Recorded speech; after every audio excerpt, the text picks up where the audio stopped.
More about the funeral plans for Pope Francis. This is David Gibson. He is the director for the Center on Religion and Culture at Fordham University. David, good to see you again this morning.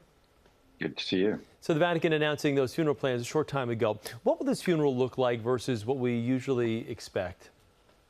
Well, he's Pope Francis, in keeping with his very humble style. He's simplified the rites. The rites for the papacy from everything from the inauguration to the burial have been simplified over the years, but he took it even further in things you may not notice, just in the simplicity of the coffin. It used to be 3 or 4 different linings, cypress wood, all these things.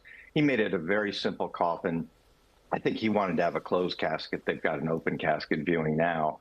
So we'll see on Saturday what they do. But it's very simple, and his instructions for burial are equally simple, not in St. Peter's Basilica, but in the basilica across town, St. Mary Major, where popes are usually not buried. So Francis was widely viewed as progressive. When it comes to picking the next pope, what direction do you think the cardinals will go? Another progressive, someone more conservative? What's your opinion? Well, progressive, I think, he was inclusive, he was open, he was really open to change and reform. I think that's the way to think of it. He saw the church needed to be reformed from within before it could be an effective witness to the rest of the world. Do the cardinals want to continue with that? Or do they want someone who's going to, maybe pull things back, pull the drawbridge up on a kind of fortress Catholicism, and really, double down on a Catholic identity type of movement? He's appointed 80% of the cardinal electors, the 135, who will go into the Sistine Chapel in a couple of weeks to elect his successor. You got to think it's going to be somebody in his mold, but will it be somebody who is able to consolidate what Francis has done?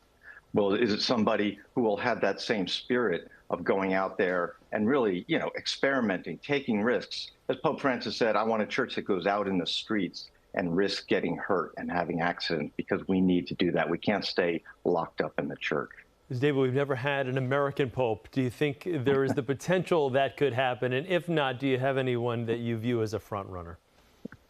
No, they always say never an American pope. America itself has such a big profile and such a big footprint in the world. This global church does not want to be run by an American pope. That said, Pope Francis was the first pope to take the name Francis. He was the first pope from the Southern Hemisphere. He was the first Jesuit pope. He broke the mold. So maybe there aren't any molds. Maybe all these things that we've been saying for years are out the window.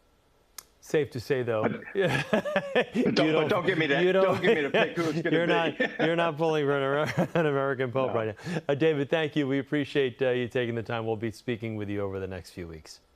Great to be here. Thank you.